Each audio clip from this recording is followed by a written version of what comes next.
What course is this? I'm sorry? Excuse me, is this psychology? No, but you're welcome. This is gender issues. For me? This is gender issues, not psychology at all. Oh, I'm so sorry, Elaine. So sorry. So I got to. Do you know Professor Stephanie Siak? No. No? No. Yeah, I gave you the work, just my daycare, so. Okay, so maybe you'll just excuse yourself. No, actually, I just want to do it. Okay. To know. Well, I'm gonna keep on going. Go to Maxis, so. I hear screams. It's like, oh, someone was like, oh, someone has a knife. And I called 911 immediately. He was like banging on the door saying like, somebody help me. Hey everyone, my name is Spencer. I'm in my 4th year of Arbus.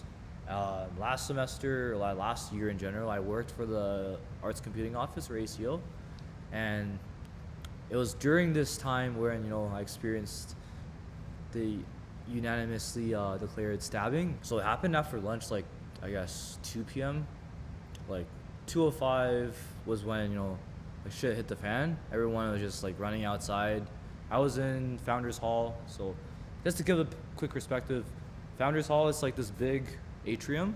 And then my office that I'm working from, it's literally adjacent to it. Like I was like in a chair, was doing my own business. And then I hear screams. It's like, oh, someone was like, oh, someone has a knife. Everyone's bolting outside. I run into my office space and I called 911 immediately. And then from there, talked to the responder. And then I was telling them, hey, I think there's someone with a knife, a stabber. A lot of people went outside, and then I'm currently in my office. She's like, okay, like, don't go outside, stay in your office. And then police are coming to help you. And then I was just there, just waiting around. Then that's when I heard someone knocking on the door. His hand was like bleeding. I think like his right hand had like deep gashes. He was like smearing the door. And he's like, somebody help me. And then, I opened the door. I'm like, hey, what happened? He's like, oh yeah, some guy, with a knife came, he's hurt me, like I'm bleeding. And then that's when, we went to my office. He basically just goes there, sits on the chair, and then he's like cradling his head. He's like, I don't know what to do, man's going insane. I tell my colleague, hey, man, I think he needs to let's bandage up his hand. And we bandaged up his hand, and then, we're asking him questions, my colleague gave him some water as well, just like help him calm him down. And then we saw police circulating the proximity as well. And then I think from there is when like Melissa came. She was like, okay, who's this? She sat him down as he was like, tending to his hand. And then she asked him like, so how did you get hurt? And then he made like some open-ended responses like, oh yeah, some crazy dude came, stabbed me. And then she asked him again, like, how did you get hurt?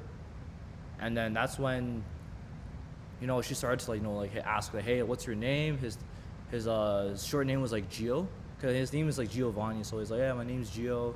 And then he's like, okay, I'll be right back. And Melissa goes, grabs the police, and then I think one officer comes inside, and then they question him even more. Police officer, I'm gonna talk with you, okay? How you doing? At first, he pretends to be a victim of the attack. What did the person who stabbed you look like? I cannot remember well. I mean, he was kind of tall. Okay.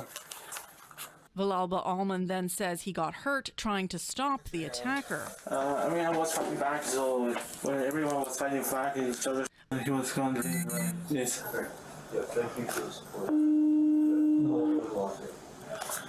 You know something actually. So, The good police can do it. Because it was me. Sorry.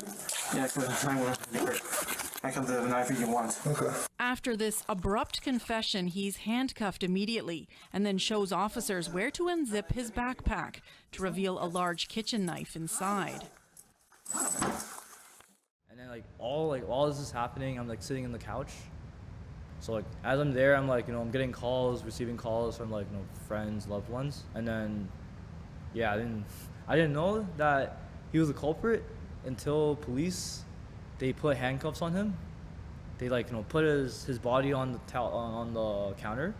And then, typical, you have the right to an attorney, whatnot. And then, his backpack, They like confiscated it. It was on the counter, and then the last thing he said was like, just to let you know it wasn't personal. And then from there, the police came in. They started questioning me. I was kind of stressed out, but then I had to tell them the information, just like recapping what happened.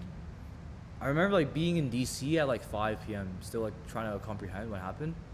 Cause I think I had to mentally prepare myself for it. Like after, you know, being in the like constable's office, I walked to DC, and then like my friends were there. You know, I was like, I don't know, I couldn't take it. I had to like, you know, I had a mental breakdown a little bit, and then I was trying to like, I called everyone basically. I called my friends, and then I was like, okay, like I should probably head back to Mississauga. I had to take time off.